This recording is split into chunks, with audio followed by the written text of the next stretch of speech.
आणि ठीक आहे, आता काही काही लोकांना वाटतं काही 5-6 वेळा साहेबांना निवडून दिलेलं आहे, त्याची जर हवा बघा, अशी हवा बघायला असा तर वाटलंच पाहिजे तुमचं. काही प्रयोग चुकून मी पूर्ण झाला एकदम. म्हणजे तुम्हाला सांगतो, आणि अभ्यास तुम्ही करा.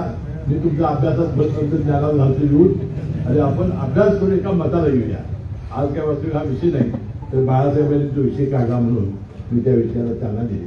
आणि म्हणून देवेंद्र फडणवीस साहेब म्हणताना माझ्या लक्षात आलं की एखादा माणूस किती गैरफायदा घेऊन त्याचा विश्वासात ठेवतो.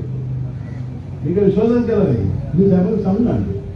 ते मला परवानगी निदान त्यांच्या लक्षाविषयी त्याला यावं म्हणून आम्ही मुंबईत आलो आणि खाजगी विमान केलं. आणि खाजगी विमानतळ हे वेगळं आहे. 8 गेट नंबर 1 म्हणून आहे, कलिनाच्या बाजूला.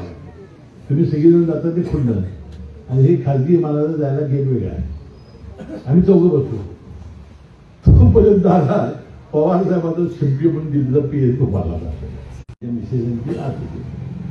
आता म्हणतो जाऊन आत त्यांना भेटून यावं आहे ना, महिन्याला काय करावं.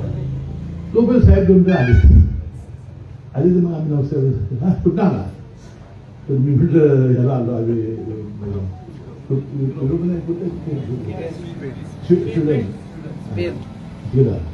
हा जनतेची परवानगी घेऊन घेतात नाही का तू. तुम्ही सांगितलं ना जनतेची परवानगी. भावनेच्या बरोबर जाऊच नका, भावना जुळणार काही करू नका. ABP माझा, उघडा डोळे बघा नीट.